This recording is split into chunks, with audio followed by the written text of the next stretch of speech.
अस्सलाम वालेकुम नाज़रीन, मैं आफ्ताब अहमद और आप हमारा official YouTube channel Hadi TV देख रहे हैं।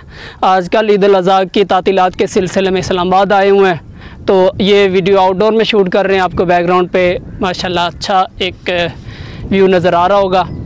तो जी नाज़रीन, आज की वीडियो हमारी है नैब के मुतालिक। 2 दिन पहले हुकूमत और अपोजिशन पार्टीज़ के दरमियान एक मीटिंग हुई जिसमें नैब के कवानीन में तब्दीली करने का फ़ैसला किया जाना था, लेकिन हुकूमत ने जो अपोजिशन के मुतालबात थे वो मानने से इनकार कर दिया।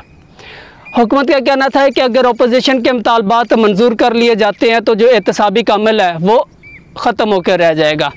वज़ीर-ए-आज़म इमरान खान साहब ने साफ इनकार कर दिया कि हुकूमत के जो अपोजिशन के मुतालबात हुकूमत उनको किसी सूरत भी मान नहीं सकती। तो आज हमने इस वीडियो में मुख्तसर नज़र डालनी है कि आखिर वो कौन से मुतालबात थे और हुकूमत ने अगर उनको मानने से इनकार किया तो क्या वाकई उसने ठीक किया है। क्योंकि नाज़रीन, आपको याद हो, अगर आप हिस्ट्री पर नज़र रखते हैं तो लास्ट जो PMLN की गवर्नमेंट थी उसके आखिरी साल में भी उसके पास ये मौका था कि वो नैब कवानीन में तब्दीली कर सकती थी, लेकिन उन्होंने ऐसा नहीं किया और वो आज ही बरमला इसका जब वो इज़हार करते हैं कि हमसे ये गलती हुई कि हमने नैब के कवानीन में तब्दीली नहीं की। तो कहीं ऐसा तो नहीं है कि आने वाले वक्त में PTI की गवर्नमेंट भी इस बात पे पछतावा उनको हो कि हमारे पास मौका था, हमने नैब के कवानीन में तब्दीली नहीं की। तो कुल 35 मुतालबात थे अपोजिशन की तरफ से, उनमें से 10 अहम मुतालबात हमने सेलेक्ट किए हैं जो कि आज की वीडियो में आप नाज़रीन से हमने डिस्कस करने हैं। तो पहला जो मुतालबा था अपोजिशन का वो ये था कि नैब के चेयरमैन की मुद्दत जो है वो 4 साल से कम करके 3 साल कर दी जाए और इसमें जो है वो एक्सटेंड भी इसको ना किया जा सके, यानी इसमें तोसी भी ना की जा सके। तो इस पर भी हुकूमत ने एतराज़ किया कि 3 साल का जो टेन्योर है वो बहुत कम है और इसलिए जो वो हम ये मुतालबा नहीं मान सकते। दूसरा मुतालबा था जो कि काफ़ी शदीद नौइयत का था कि नैब के पास सिर्फ वही केसेस हैं जो 16 नवंबर 1999 के बाद है, उससे पहले के जो केसेस हैं वो नैब नहीं सुन सकती। तो हुकूमत का कहना था कि असल तो मसला ही जो है वो उससे पहले का है, जो पनामा के केसेस है जो कि अभी अंडर इन्वेस्टिगेशन है PMLN के ख़िलाफ़, नवाज शरीफ साहब के ख़िलाफ़, तो वो तो सारे उससे पहले के हैं। तो इससे अपोजिशन की ये बदनीति नज़र आ रही है कि अपोजिशन अपने आप को क्लियर करवाना चाहती है कि उससे पहले के केसेस हैं, तो उससे अगर नैब उनको नहीं सुन सकेगी तो अपोजिशन तो बच जाएगी। तो ये तो मुतालबा किसी सूरत भी PTI के लिए काबिल कबूल नहीं था। तीसरा केस है जो मुतालबा है कि नैब के पास सिर्फ वही मुतालबात, वही केसेस आएंगे जिनकी मालियत 1 अरब से ज़्यादा की होगी। यानी अगर किसी आदमी ने 1 अरब रुपए से कम की करप्शन की है, 50 करोड़ की है, 1 करोड़ की है, तो वो नैब नहीं सुन सकती। यानी इससे ये नज़र आता है कि शायद अपोजिशन के लिए 1 अरब रुपया ही वही करप्शन उससे कम मालियत की करप्शन शायद उनके लिए कोई करप्शन नहीं है। चौथा जब वो मुतालबा था कि तफ्तीश अगर एक मरतबा एंड कर दी जाए तो दोबारा से उसको शुरू नहीं किया जा सकता। अगर एक मरतबा यानी नैब इसको इन्वेस्टिगेट करती है, उसको कोई प्रूफ नहीं मिलते और वो केस बंद हो जाता है, लेकिन आफ्टर सम टाइम अगर नैब को कोई सबूत मिलते हैं और वो उसको दोबारा से री इनिशिएट करना चाहती है, री इन्वेस्टिगेट करना चाहती है, तो नैब इसको नहीं कर सकेगी। ये भी गलत बात है। सबूत किसी वक्त भी मिल सकते हैं, इसलिए अगर एक मरतबा ये क्लोज़ कर दी जाए तो दोबारा जब वो इसको स्टार्ट होना चाहिए। तो ये नाज़रीन पहले 4 मुतालबात थे। जी नाज़रीन, इसके बाद 5वां जो मुतालबा था अपोजिशन का वो ये था कि आमदन से मुताबिकत वाली इशू ख़त्म कर दी जाए। यानी काफ़ी हैरानकुन बात है।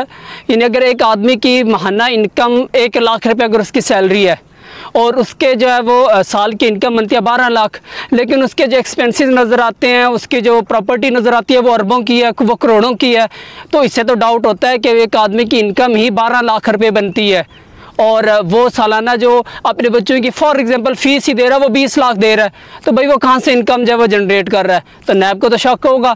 तो अपोजिशन का ये जब मुतालबा था कि अगर ऐसी कोई बात हो कि एक आदमी के अखराजात या उसकी प्रॉपर्टी उसकी इनकम से मुताबिकत नहीं रखती तो आप इसके इन्वेस्टिगेट नहीं कर सकते। तो भाई फिर इन्वेस्टिगेट किसको करना है। अभी भी मैं नाम नहीं लेना चाहता, मीडिया में काफ़ी बातें ज़ेर गर्दिश हैं, कुछ अहम आदमी हैं कि उनकी इनकम इतनी बनती है, माहाना उनकी सैलरी है, लेकिन उनके जो एक्सपेंसेस है, जो उनके प्रॉपर्टीज़ है वो करोड़ों और अरबों की है। तो भाई डाउट होता है कि वो कैसे जब वो करोड़ों अरबों की प्रॉपर्टीज़ बना लेते हैं, इनकम तो उनकी इतनी सी है। तो ये मुतालबा भी किसी सूरत मानना नहीं चाहिए। इसके बाद है छठा पॉइंट के नाअहली की जो मुद्दत है वो 10 साल से कम करके 5 साल कर दी जाए। यानी आप करप्शन करो, मज़े करो, लूटो पाकिस्तान को, 5 साल बाहर बैठो, उसके बाद दोबारा से आप आ जाओ। नहीं, ऐसा नहीं होना चाहिए। 10 साल भी कम है मेरे लिहाज से। किसी भी करप्शन के ख़िलाफ़ जो केस अगर प्रूव हो जाता है किसी पर, तो उसकी जो मुद्दत है नाअहली की वो पूरी ज़िंदगी के लिए होनी चाहिए, कि वो आदमी पूरी ज़िंदगी ना MNA ना MPA ना कोई भी पब्लिक ऑफिस होल्डर के ओहदे के लिए वो अपने आप को पेश नहीं कर सकता। ताहयात इस पर पाबंदी होनी चाहिए, तभी जब वो पाकिस्तान से करप्शन ख़त्म हो जाएगी। अगर आप कहें 5 साल तो भाई ठीक है, अरबों खरबों की करप्शन करो, 5 साल आराम से बाहर बैठो, बाहर के टूर करो, 5 साल के बाद दोबारा से इलेक्शन लड़ो, दोबारा से जाओ आप वज़ीर मशीर MNA MPA बन जाओ। ये ज़्यादतियाँ पाकिस्तान के ख़िलाफ़, ऐसा नहीं होना चाहिए। इसके बाद है करप्शन के 5 साल के बाद केस नहीं हो सकता। यानी अगर आप करप्शन करते हो 5 साल तक वो नैब तक वो बात नहीं पहुंचती, नैब उसको इन्वेस्टिगेट नहीं करता, वो आपके ख़िलाफ़ केस नहीं होता, तो आफ्टर 5 ईयर आपके ख़िलाफ़ कोई भी केस नहीं हो सकता। तो भाई ये क्यों? ऐसा तो नहीं होना चाहिए। 5 साल तो आपकी जो हुकूमत होती है उसी में गुजर जाते हैं। आप हुकूमत के पहले साल में क्यों करप्शन करते हैं? ठीक हो गया, 5 साल आपकी हुकूमत है तो डेफिनेटली आपको पता है कि हुकूमत के होते हुए तो ना नैब शायद जानबूझ के कुछ करता है, ना ही वो कर सकता है। तो उसके बाद दोबारा इलेक्शन होंगे, अगली गवर्नमेंट आएगी, तब तक 5 साल हो चुके होंगे। यानी आप बरी ज़िम्मा है, आपके ख़िलाफ़ केस नहीं हो सकता। बिल्कुल ये भी ज़्यादती, ऐसा नहीं होना चाहिए। नैब पूरी ज़िंदगी जब चाहे 10 साल 20 साल 30 साल के बाद भी अगर उसको नज़र आए कि यहाँ पे करप्शन हुई है, वो उसको इन्वेस्टिगेट कर सकता है।